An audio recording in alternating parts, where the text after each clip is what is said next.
Greetings, everyone, and welcome to episode 34 of Knights of the Turntable. Knights of the Turntable returns. We are back.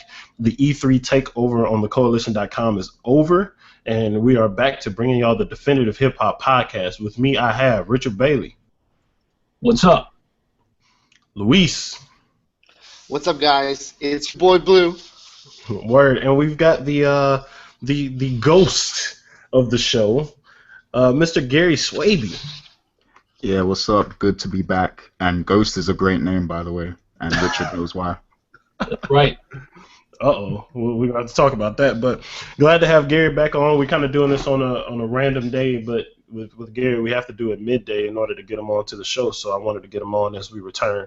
And we'll probably have some KOTT arena stuff at some point because a lot of battle rap stuff has been going on. So hopefully you'll be doing more of that, right?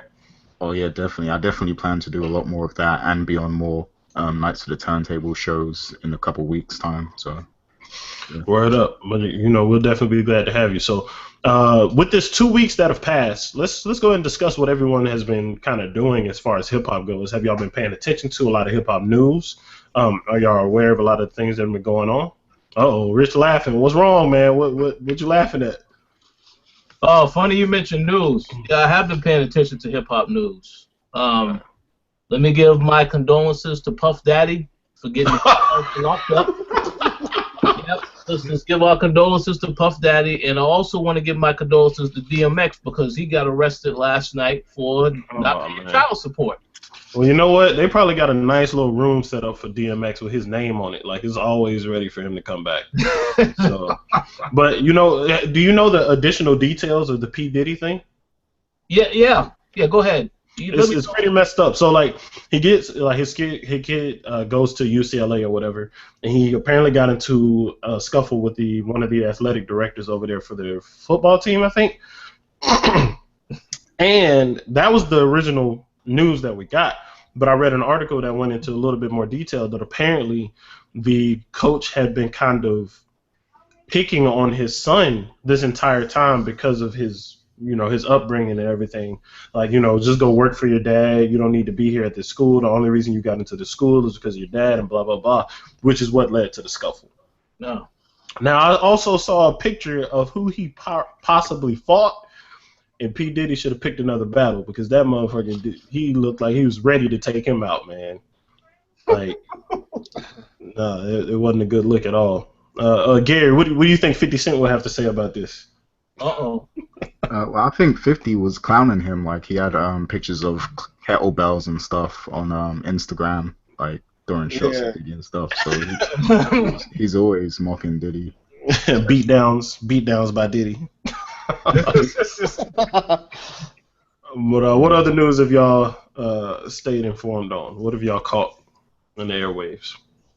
Man, I've been really ignorant towards news and hip-hop lately. Like, I don't know anything that's going on right now. We're going to have to bring you up to snuff, man.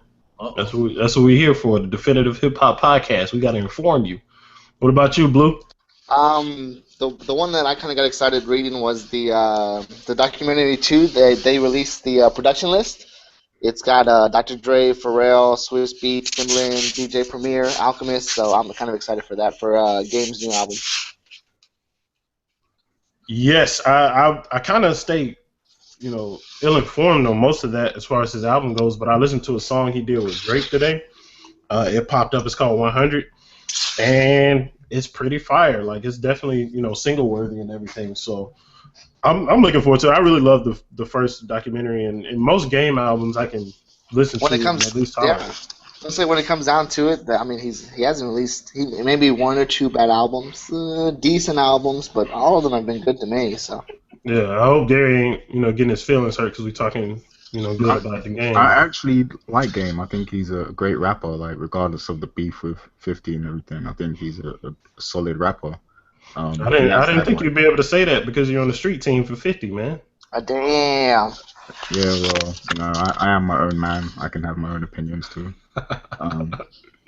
But yeah, Game is dope. I think the documentary and Doctor's Advocate are his best albums in my opinion. And the ones after that I didn't really pay attention to that much because I wasn't really feeling them that much. But He's had some dope songs though, so yeah, I can't hate on that. I'll And I tell gotta you, listen man. to that Drake song.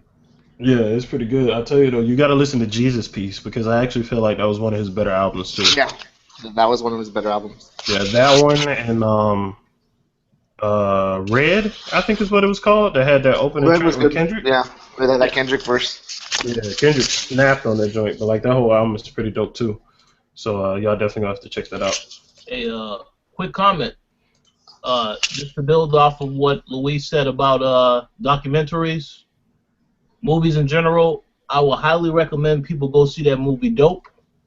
That is related because, Pharrell is executive producer on that. Word. Even though Forrest Whitaker's movie for the most part, but movie was very interesting. A lot of hip hop stuff in that movie though. I'm gonna definitely go check that out. We're actually planning on going to see it tomorrow night. All of us, me, Luis, AJ, and another friend of ours are planning to go. Actually, Travis the Great, he was on the show way back. We need to get him on another episode. But we're all planning Where's to go see it. AJ at right now? He's in Houston. He had to head back. He's in the transition of moving some things because he's gonna be moving back to Houston at some point. So he had to get that done. But he'll definitely be on the next episode. Whether he likes it or not, he's gonna be on the next one. But let's go ahead and jump into what's in everyone's rotation. It's been 2 weeks since the people have heard from us, so it should be some things switching up a little bit, unless you stay fairly consistent with what you listen to. But Gary, I'm pretty curious to see what you've been listening to, man. See, I always have like this giant playlist of songs that I just download and collected over the years, and that's like my go-to playlist. But I will say one thing, I have been listening to that Snoop Dogg album, and I actually messed with that album. It's pretty dope, man. Like, I'm feeling the old school vibe on that, like the old school funk and everything. Like, it's a dope album. Word up. I still don't know the names of the songs and everything because, like, I usually just throw it on Spotify and I don't even pay attention to, like, the song that's playing and stuff, like the name. Yeah. But, yeah, like, that's a thorough album. Like, I can throw it on and just chill out listening to it, like, all day. Well, hold on a second. I have a question. I have to ask this question. Here we go. I know exactly what you're going to ask. I hate to interrupt, but Gary, is there any songs on that album that you don't like quite as much? Because I can think of one song. I know there's... I remember talking about the album to you and Kennedy, and there was one song that you guys disliked, and I can't figure out which one. The T.I. song, Edibles. Edibles. I can't even remember how that sounds right now, so I'm going to have to go and listen to that. That proves the song is irrelevant. You can't even remember the song, so yeah, that says a lot. Yeah, I really like the song with I don't even like Rick Ross, but that song with Ross on it and Kendrick, like, that's fire. Yeah, that sounds pretty dope. Yeah. I actually need to go back and listen to that album. I haven't honestly listened to it a lot since we first talked about it and everybody did the first impressions and stuff. But I need to go back to it for sure. How about you, Blue? I've been listening to I've been listening to Royce the 5'9". I went back to listen to Street Hop. Success is Certain. I've been listening to a lot of Royce, a lot of Slaughterhouse, a lot of Bad Meets Evil. I've been kind of in that that hardcore lyric kind of mood. I've been going between that. I did listen to a bunch of game albums like a week ago, and I actually revisited J. Cole's last album because I kind of put that on pause for a little bit. I put that on pause for a little bit, and yeah, I still like it. Can't go wrong with it. And of course, Rich, I've been listening to that Yellow Wolf. Oh yeah. Mm-hmm. Go ahead, Rich, because I know you want to say something about that Yellow Wolf album. So let me just say this. We have to build up to this properly. So here's the deal. I know there was a first impression for Yellow Wolf. First impression, I still haven't seen that. I need to see that to get more insight. I listened to that album, and let me just tell you right now, I was thoroughly surprised at what I've heard. I mean, I was like, wow, it's a very unique sound to the album. I know, let me see, I'm trying to think of specific tracks that I liked. I mean, overall, just about every song on that album, I didn't really have any problems with any songs, quite honestly. The production is just a whole nother level, in my opinion. Of all the first impressions that I have done in the past, like, for example, Ass Up Rocky, I wasn't a fan of that album, and I still stand by that. Now, I'm pretty sure somebody will see that and be like, oh, well, why are you hating? Listen, I just don't like it. But this album, 20 times better than that. And, of course, I haven't listened to the first album. I know you guys said the first album wasn't really all that great, so I probably need to hear that. But this album was a pleasant surprise. Yeah. Aside from that... Gotta say, I wasn't expecting that. Oh, you thought I was going to rip it. No. I thought you was going to rip it. He wasn't going to rip good music. Well, let me tell you, I wanted to rip it. But then when I heard it, I was like, okay, that first song was very surprising. You know, the Alien... Outer Space? Yeah. Yeah, that was surprising. And then that beat, you had the little Michael Jackson-esque type of music in there. Listen, that was bad. I got to say, that was awesome. So, listen, the album is great. I had no complaints. Aside from that, I've been listening to a lot of the same stuff, Kendrick. I listened to a little bit of Nas because I'm getting ready for whatever Nas is going to drop this album that he said he's going to drop. Word. And that's pretty much it. Word up. I've been bumping that Yellow Wolf nonstop. I finally got the physical copy from Best Buy, so it's been in my rotation, pretty heavily. I did go back and listen to that J. Cole just because I was going through my CD case and I decided to throw it in. I've been listening to a lot of that Kendrick still. Now, the last week, I've been bumping Skyzoo, his album, Music for My Friends, which is fire. I can't wait to listen to that. Dope. So dope. And I'm actually going to bring him up in another topic that we have later on because he definitely stands in that spot. But I don't want to ruin it for the people watching. Y'all got to wait to the end to catch it. But Skyzoo's album is dope. I've been listening to a lot of rock as well. This band out of Seattle called Aaron Jones and the Way. Like, I got their EP from South by Southwest. It's crazy. I went there, for the hip-hop stuff, randomly walking to this bar and was actually most impressed by this band over everything else that I saw there. Because I just heard him outside and walked in and listened to it. It was real dope. But other than that, Jean Grey just dropped 2 albums last night, and I bought one of them right before we started the show. So I'm about to listen to that. Yeah, she did. She has a rapping album, and she has more of a singing album that came out. There's 7 tracks on the rap one. I'm not sure how much it is on the singing one, but I'm buying both of those bad boys because pretty much anything that Jean Grey puts out, I'm gonna buy it. Simple as that. Wow. So yeah, and I've been listening to a whole lot of Lil Brother, like their collective stuff and Fonte's solo stuff and his music, his singing stuff, the Foreign Exchange. That stuff has been in my rotation heavily. So, but that's it for me. But let's go ahead and jump into the first topic.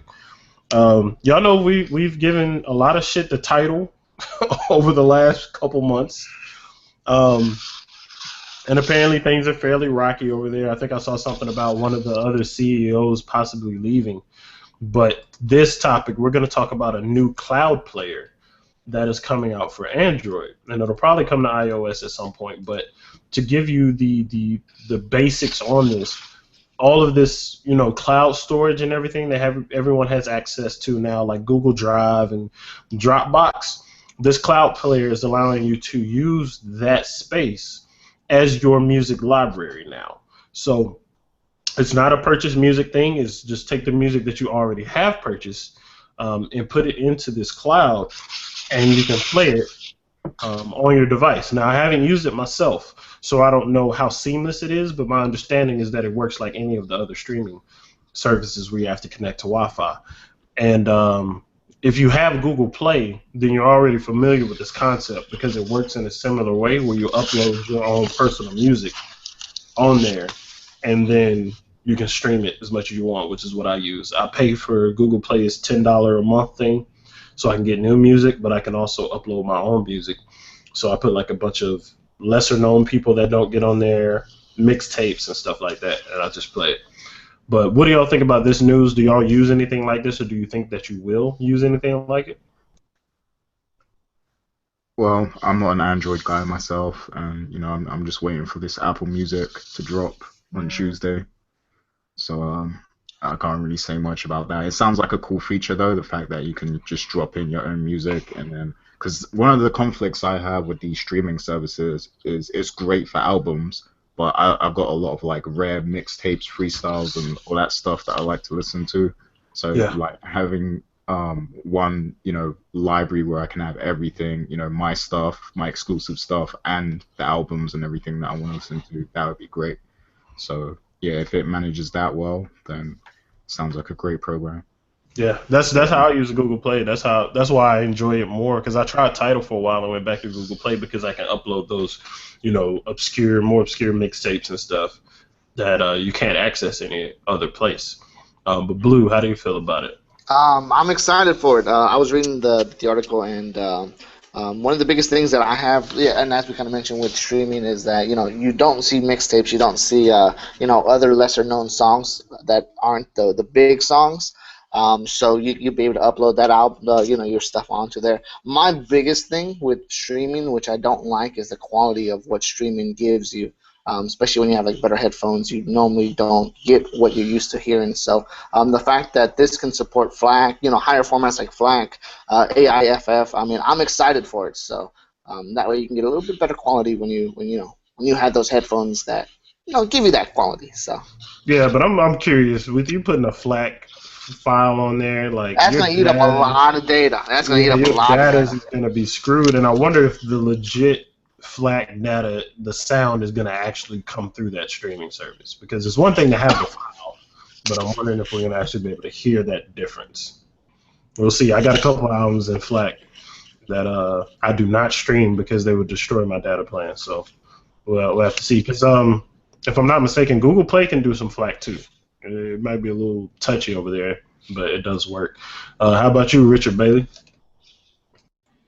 Yeah, Gary, what he said earlier reminded me about Apple's streaming service, which I completely forgot. I definitely want to check that out. As for this Android thing, it may be a challenge because I don't have a PC, and I don't really. I mean, perhaps I could try it out at work to see how it functions, but I just don't know if I would use it. It all depends, if they talk about what other features they're gonna have and that stuff like that. That will let me know whether or not it's somebody I actually want to try out. And my understanding is that it's free, so it shouldn't be an issue to give it a shot just to check it out. Whoa, free? Well, hell yeah, I'm gonna try it then. That's the key word, free. Word. But do y'all think that this thing is going to affect the industry? Because I know that. Apple and everything is coming out with their streaming service, and they've had their issues with their artist relationships already, which I think kind of Taylor Swift kind of had to check them one good time, but it seems like they're better off. But do y'all think offering free cloud players like this will sway people into just purchasing their own music and putting their stuff up as opposed to streaming, or no? Well, I think that if anything, this may, I'm not sure how big of a deal it will be, but it may persuade others to, add additional features to the services they already have. Maybe add more storage options for those that want to listen to music on the go. But other than that, I don't really think it's going to impact the others too heavily. But hey, if it allows them to improve, I'm all for it. Apple should definitely do it because they've got iCloud and all this other stuff. Like they just need to work on integrating them all together so that they can come out with a feature like that. Yeah, I would definitely agree. Blue? I don't think it's going to change much. I mean, how many people? Yes, when it comes to the people that download, but with the people that buy albums, it's a lot of those people stream anyway. So I don't. Not until they get everything together, it's not going to change anything. Right.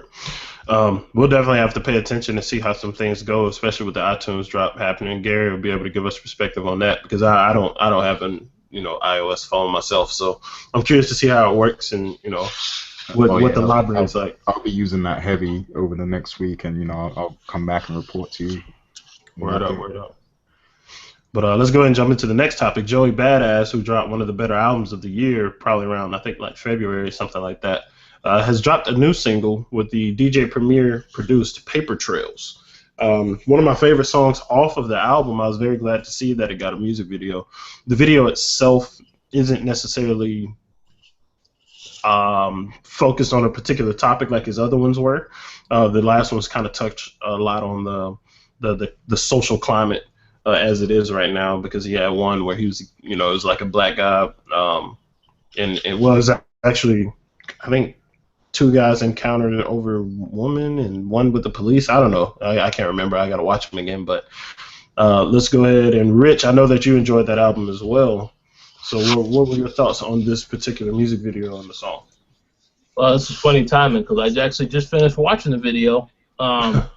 First and foremost, let me say this. I believe on a past episode, I think we were having a discussion about who represents the coast, each region, and it was a lot of people saying, well, I don't know if New York really has a lot of good representation now.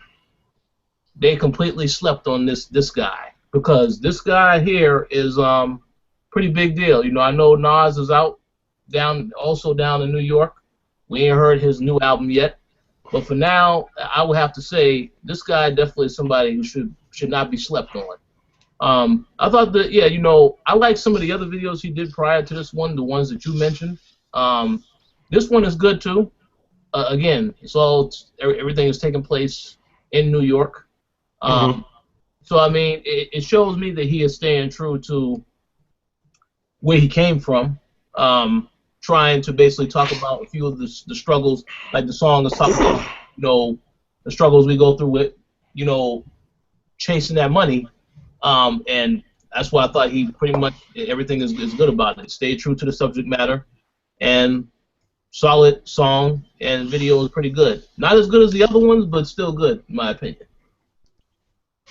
Word up. Now, Blue and Gary, was this your first time hearing a track from that album? Yep. Yes. Word. It's gonna be interesting to hear y'all's perspective on that. Blue, you go ahead and go first. When I watched it, I heard it for the first time. I was like, damn, I did not know who Joey Badass was. I've heard a couple of his tracks before, but hearing this one, especially him over a Primo beat, I'm gonna go back and listen to that album, like from beginning to end. I'm gonna go back to listen to his previous albums to see how they've come out. But I mean, I fucking love this song. I'm probably gonna be playing this on repeat a lot today. So while watching the video, it reminded me of a lot of it reminded me of 90s hip hop. The black and white scenery. A lot of shots of New York. That's what I got. I mean, Nas, AZ, all that stuff came to mind when I was watching that. So especially throwing it on a Primo beat. Hey, you sold me. So. Yeah, I'm just gonna completely echo what he said. That really brought me back to the 90s and early 2000s era of hip hop, and just the New York skyline, the projects and everything, like all that stuff is inspirational.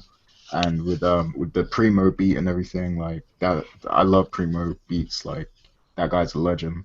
So I'm loving this song. And I've listened to Joey Badass before, but this makes me want to listen to more of him. So yeah. Word up, man. Video. Yeah, word. And it's funny, Luis, with that being your first experience with him, because everybody jokes about how he kind of pigeonholed himself into a 90s sound.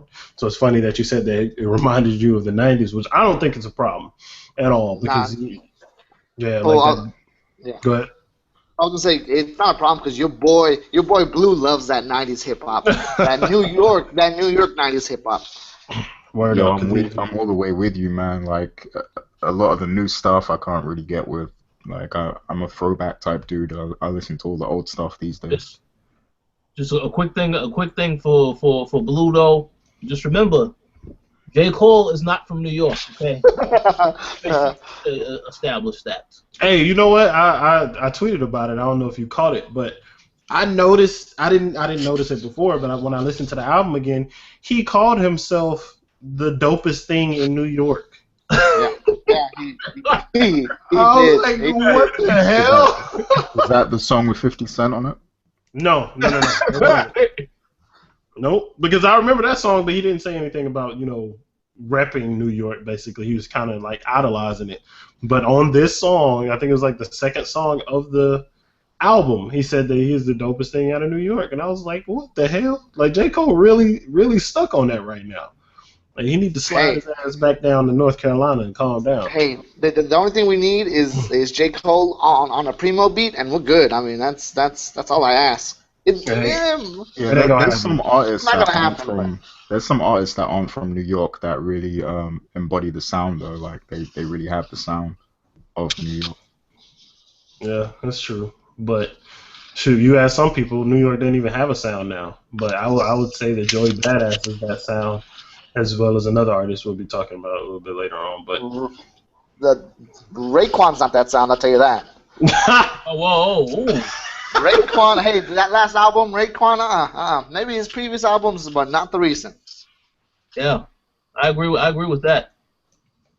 I don't even want to talk about that album no more. We ain't going back into the album. A freaking hour-long inside joke. I don't want to talk about that album. But let's go ahead and move into another incredible artist, Mr. Lupe Fiasco, who has freed himself from the chains of the music industry as far as labels. He said he was going to put a lot more music out, on his own terms, and apparently he is staying true to that. Apparently, he has announced a new EP that is going to be coming out. We don't have a tentative date just yet, and he is doing Ramadan right now, if I'm not mistaken. So probably a little bit after that. But wait, he's Muslim? Yes, he is. You did not know? You didn't know that? Nah, I didn't even know that. Guy. Oh yeah, word. The EP is called Fahrenheit 230, which is someone pointed out that is a play off of his old titles for his mixtapes, Fahrenheit 115. So I don't know if that name is gonna play into the theme of the project, but if you look at the cover, it definitely seems like it is because it has Pharaoh on it. But the track list, dang it, I can't find the track list anymore. But it's something pyramid schemes. That's all I remember. But regardless, it looks like it's going to be an interesting EP. I think it's only like 5 tracks long. But he dropped an album this year that is highly regarded, except for that fucking banjo song that he has on there, or banjo at the beginning of the song. But how do y'all feel about it? Are y'all excited for another Lupe project? Do you think that he'll be able to replicate what Tetsuo and Youth has done or improve on it? Rich, you go first. Okay, so listen, I know we've talked about that last album a lot of times on this show. I know that I was not a fan of the banjo song. Still am not a fan of that song. I'm very interested and intrigued to see what he does with this EP because I'm assuming that he will have full creative control and not have to worry about conforming to whatever the label is doing or have to worry about it just leaking out ahead of schedule because the label does it. So I'm looking forward to seeing what he talks about specifically, whether or not this is tied to the stuff he was talking about before when he talked about the class.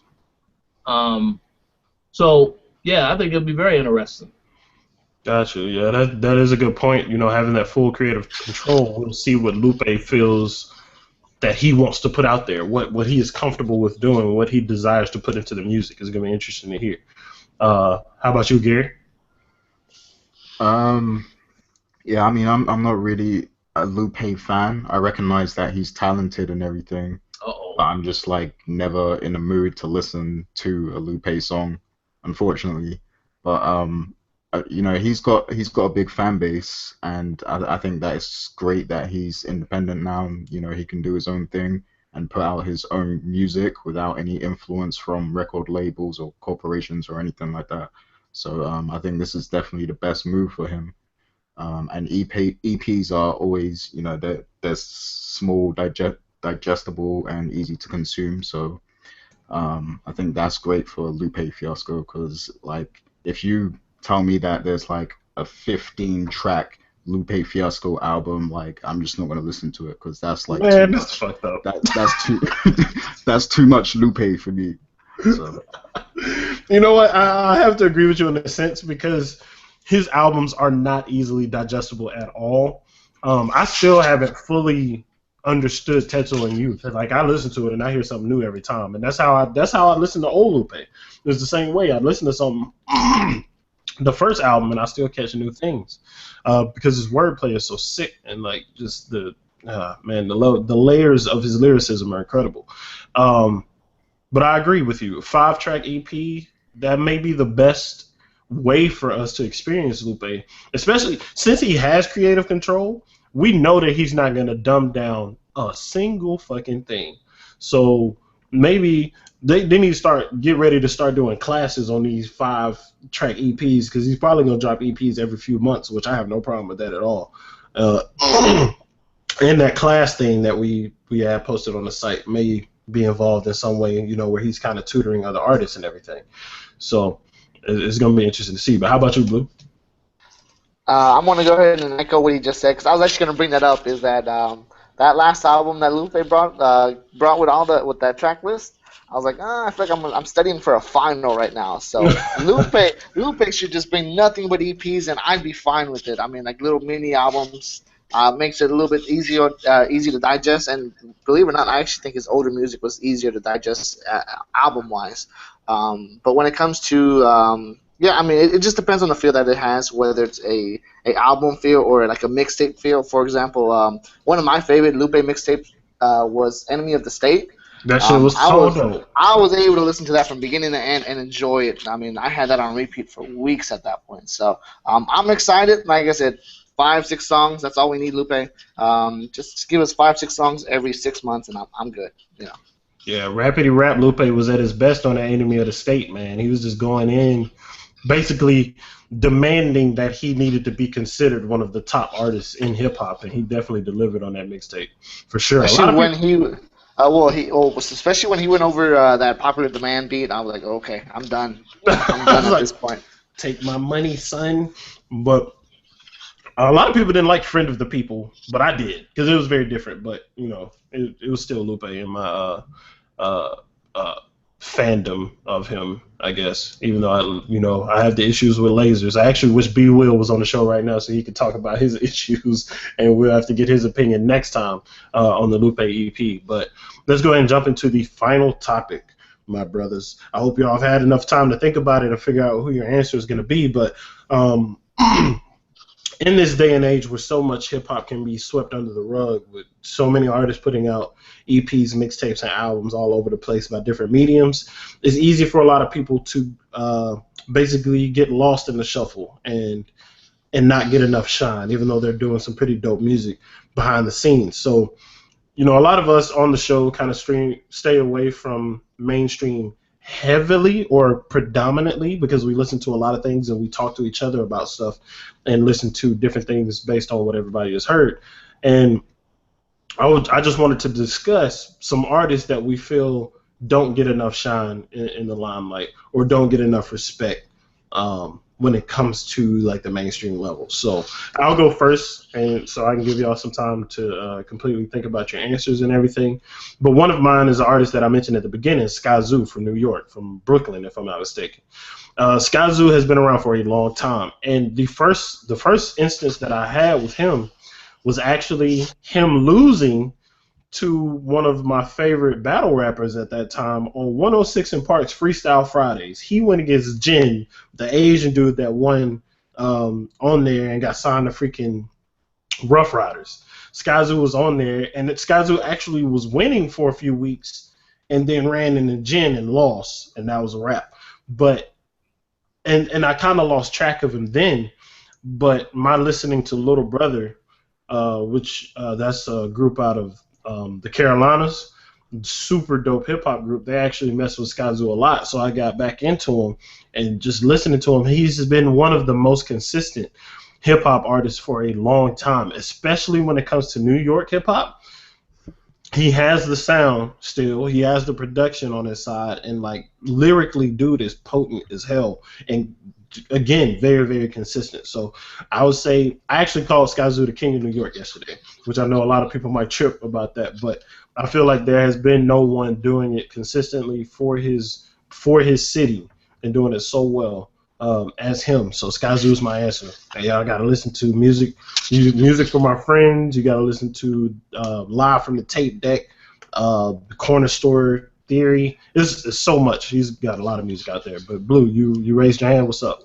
Yeah, when you mention Skyzoo, you have to mention Torre also. Skyzoo and Torre and that Barrel Brothers. The Barrel Brothers album is fire as hell too. Yeah, That's so true. Torre, I mean, when you mention Skyzoo, you have to mention Torre. In fact, it reminds me of a 90s version of Nas and AZ. And in fact, I actually tweeted that to Skyzoo and Torre a couple of years ago, and one of them replied back, "Oh, well, this is not going to look good for one of us." So, I would share that, but you have to mention Torre at that point too. So True that. And both of them, neither one of them have fallen into the AZ lane yet. They've both still been putting out some dope music. So he's still dope to me. So AZ. I mean, he's still dope. He's just not putting anything out for real. So, but Gary Swavey. Yeah, I was actually gonna go with Mick Jenkins, but I'm actually gonna rep the UK here and go with Skepta. I don't know if you guys heard of him. I have not. Yeah, well, I mean, he's actually quite well known over here. He's like a grime hip hop MC and everything, but I feel like he has a great chance of crossing over to American mainstream as well. Like probably on a bigger scale than Dizzy Rascal did too, just because the music that Skepta makes is like so easy to understand and easy to follow. Like his accent doesn't really get in the way of the music, so I feel like he could translate well. Like he's already pretty popular in other territories around the world, like Eastern Europe and a lot of places in Europe actually. So I think he could easily cross over into the US, and I think. Because his sister is actually involved with that Apple Music deal. She's going to be running one of those radio stations that they have on there. Oh, that's going to be a good avenue for him then. Yeah, so I think there could be some politicking going on there, and you might start seeing his name soon, hopefully. And you talk about street team. I was actually on his street team like a couple years back when I was in university and everything. So yeah, that's awesome. So, yeah. I hope more people get to listen to Skepta. That's my pick. Yeah, you have to give me an album to check out or a mixtape or EP or something. I definitely want to give him a listen, man. Blue. It's funny because when we think the artist I'm gonna bring up is from the West Coast. When we talk about West Coast, we mention TDE a lot. We specifically Kendrick and Kendrick a lot. But before Kendrick got big, I actually thought Fashawn was gonna be the big guy to come out of the West Coast, and he's had great mixtapes, great albums. I mean, you really can't go wrong with Fashawn, who was at one point a XSL freshman. He did his verse. So Fashawn gets not much love from the West Coast, but he's still around. He just released an album this year, I believe. Yeah, he did. I listened to about half of it. I kind of had listened to him in scattered pieces and everything. I haven't listened to a full project, so I need to finish listening to that for sure. But yeah, that's a good pick. That's definitely a good pick, both of those, for sure. Richard Bailey, who you gonna bring out the woodworks? Oh man, very difficult. Well, I think I actually have to give a tie to the picks. One, I don't really know if you could say that this person belongs on this list because they get a little bit of attention. I just don't think they get enough attention. That would be Killer Mike. Because I did go back and listen to some of the stuff he did with Outkast.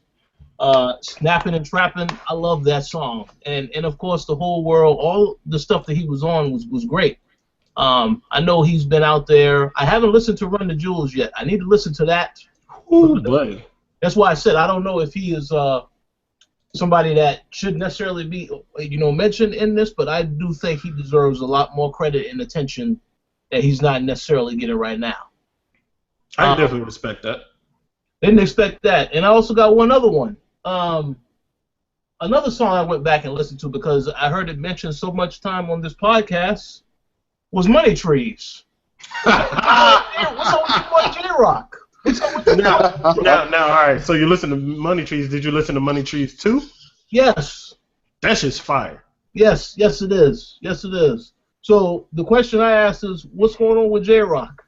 Well, I saw on the Hip Hop Heads Reddit that apparently he's dropping a new single, I think this upcoming week, and we'll get the release date for the album soon. Okay, that's good.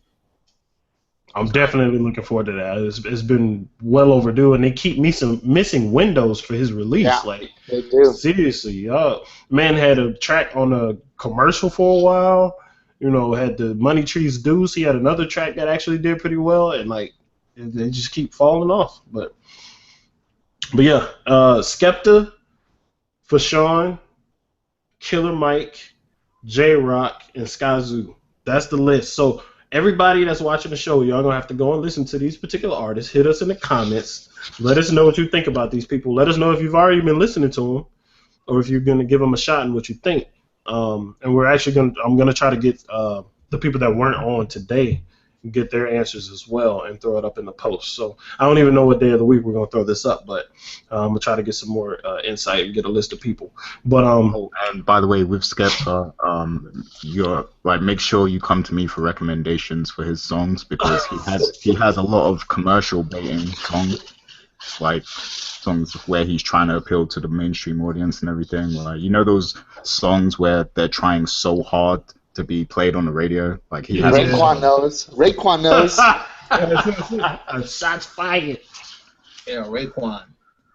Yeah, so you gotta come to me for all the good stuff. Word. But let's go ahead and get last words from everybody. Gary, since you know you're returning back from a long hiatus, let's get you first, man. What, closing statements? Closing statements. Well, it's good to be back on the show. You know, I'm proud of everything Charles and, you know, the rest of the crew have done with Nights of the Turntable. Like, you know, this show's pretty awesome, man. Appreciate that, bro. It's a reputable source for hip-hop information, so I respect it. And also, I got to announce that I will be going to a 50 Cent and G-Unit concert on July 10th. Oh, I mean, not July 10th, July 17th, I mean, the week after. My bad. Yeah, July 17th in the O2 Arena, London. So I'm looking forward to something that. else, man. We're going to have to get your impressions from that. Oh, yeah, definitely. Word. Blue. It's always good to be back on the show as one of the regulars. Pardon me. Once again, as always, support your artists. Go listen to some of these artists. Torres, Skyzoo, can't go wrong with them. Fashawn, can't go wrong. Everybody mentioned. Hey, that Yellow Wolf album, as we got that cosign from Rich. Go listen to that. And, of course, if you can, pick it up. Hey, pick it up. But besides that, I mean, like I said, support your artists. That's the biggest thing you can do. Absolutely. Richard Bailey. yeah, always great to be on the show. Glad to be back. Glad to have you back, Gary. Excellent show as always, Charles. And let me go ahead and close out by saying this. Yeah, I mean, everything Blue said, support your artists. Definitely check out a lot of the music that we recommended, because there's some good stuff to listen to. Joey Badass, check that out. I had something I was going to say. I completely lost it for a second. Yeah. Yeah, that's it. That's it. It'll come back later. Yeah, if you think of it, just let me know. But I just want to say thank you for being on the show, guys. I'm glad to be back. I didn't realize how much I missed doing it after these 2 weeks because I've been so busy. I haven't even been able to think about it a lot. But I'm definitely glad that we got the show back on track, and we're going to get all the people to return. We got to get Dom, we got to get AJ, we got to get Matt in here, get Michael, Jamaican. One of Michael's friends said he wants to be on the show. Get Travis the Great back on the show, and get some new guests on here. I got some plans for some people to get onto the show, so it's definitely a lot coming in the future. But of course, if you are watching this on YouTube after the fact, hit the I annotation if you would like to donate to the Koalition.com for all of these incredible podcasts like The Throwdown, The Co-op, Nerd Knots, Baby in the Beard. We have all these incredible things that we're doing, Otanime as well, and we would like to, continue doing them because they're always going to be free. But if you'd like to donate so we can improve them in different ways, we'd greatly appreciate it. But it's always optional because the shows are going to be here no matter what. And we love doing this for everybody, but thank you. Definitely listen to all these artists. Support your artists. Support the show. Tell your friends. Tell your mom and them. Tell your aunties, uncles, and cousins them, and tell them to go check us out. Hit the comment section. Let us know what we can do better, what y'all do enjoy. But it's been fantastic, and we will see y'all next week. Rich, did you think of what you forgot about? Yeah, I did actually. Go ahead. Well, and listen, I'm gonna give myself a pat on the back because when this year started, a lot of people on this show said, this guy don't know nothing about hip hop. He don't be listening to music." Well, look at where I'm at now. Look at where I'm at now. I am caught up on time. So for those of you who haven't been on the show, hey, you better catch up the next time you on this show because I'm gonna go in on you if you ain't. Yo, man, I gotta admit something. Like, hip hop has pretty much been my whole life, but lately, Richard is probably more of a hip hop head than I am. Oh man, the tables have turned. But you know what? You know what? I'm gonna credit the Knights of the Turntable podcast into creating that monster that Richard turned into now. Yeah, there you go. That's right. That's accurate. Yeah, but we're gonna get Gary back on the show consistently too. So all of us gonna be slinging the knowledge around here. Yeah. But once again, thank y'all for tuning in. Share it with your friends. We'll see you next time. Peace. Peace.